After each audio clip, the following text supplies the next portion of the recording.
Looking for some quick and healthy staples for your kids and your family this winter? Then stay tuned to this video.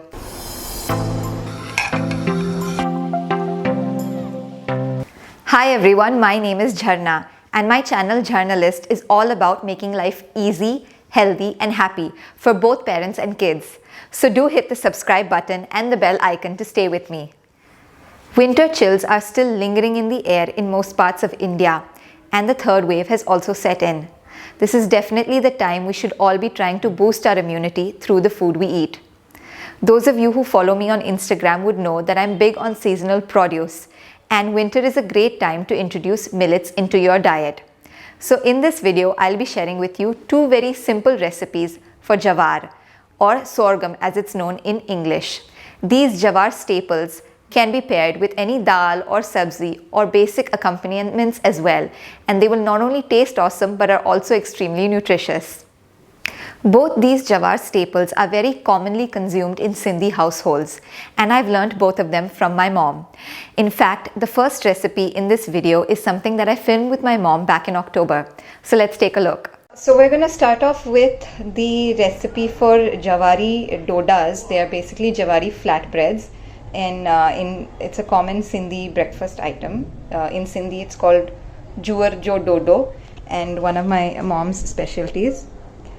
So over here my mom has laid out all the ingredients. We have 2.5 cups of jawar flour. When you purchase jawar flour, if you're not getting it ground yourself, do keep a watch on the date, because it's important to use fresh flour while making jawari dodas. Yeah. Next up we have curd, fresh curd. I'm going to add about 3 tablespoons, heaped tablespoons of fresh curd. Some salt. This is Himalayan pink salt. Now we have some fresh coriander. There's no exact measurement for this, but you can see the approximate quantity. Some green chilies if you want. We are not adding them now because we are also making these for the kids.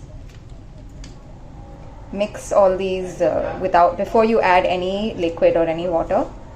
Mix all these together.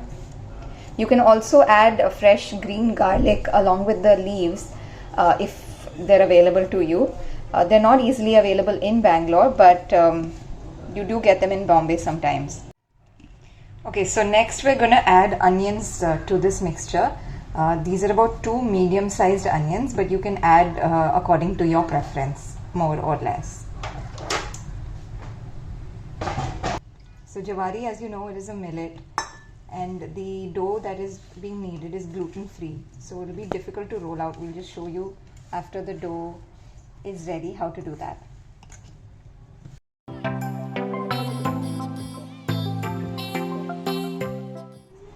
So you can see the texture and consistency of the dough. It's very soft and pliable, not watery of course.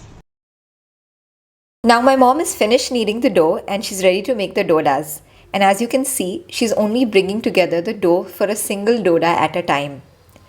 She's pre-greased the tawa with ghee and then switched on the stove. And now she is greasing the individual jawari ball in her hand at this time with ghee.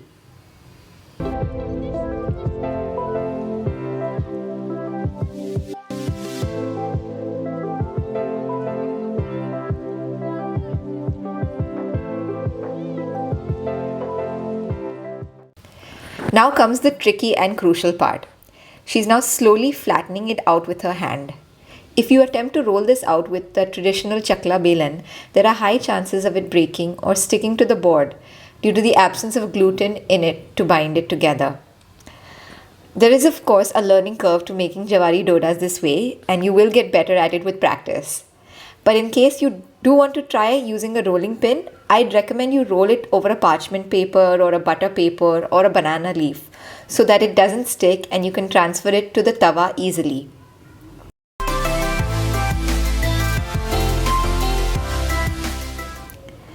The stove here is on medium flame, and once you put the doda on it to cook, you can carefully try to flatten it out a little further. Add ghee to the other side and cook on both sides till golden brown. The thickness of the doda is somewhere between a roti and a paratha. You can see here it has started to get a bit golden brown. Be generous with the ghee while the cooking process is on.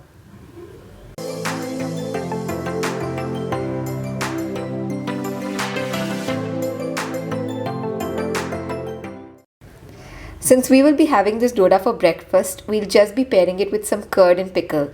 But you can easily make a meal out of it as well. Sindhis often pair it with a dal called tidari dal, and Jawari dodas are a favorite for Sindhi households during the cold winter months.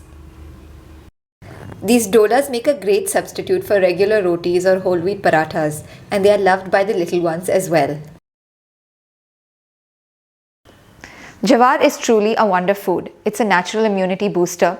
It's gluten-free, so it's great for people with gluten allergies, sensitivities, or those who need to follow an anti-inflammatory diet for health reasons. It also keeps you full for longer. It's great for providing energy to young children. Now the next recipe that I'm going to share with you is for a jawar-based porridge. This porridge is called Jowar Buth in Sindhi. It's a very simple recipe and really yummy. And it's made with a Jowar Dalia, basically a broken jowar. So as I mentioned, this Jowar porridge is made with broken jowar. If you're not able to find Jowar Dalia like this, you can coarsely grind whole jowar seeds to arrive at this texture. Next, wash and soak 2 cups of the broken jowar in about 5 cups of water for an hour. After an hour, keep this to boil while making sure that you stir it constantly. This ensures that no lumps are formed. Once it comes to a boil, add some salt to taste and pressure cook the porridge for about 3 whistles. After the porridge is cooked through, release the pressure and check the consistency. Now temper it with ghee and rai, that is mustard seeds. Once the porridge cools down, it is likely to thicken up, so you will need to thin it out and reheat.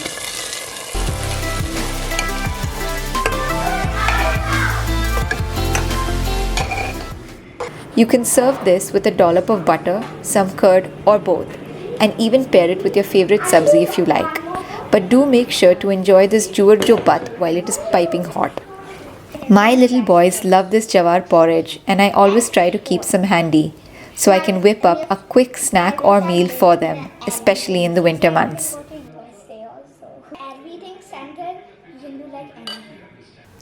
I hope you liked the jawar-based staple recipes that I've shared with you today.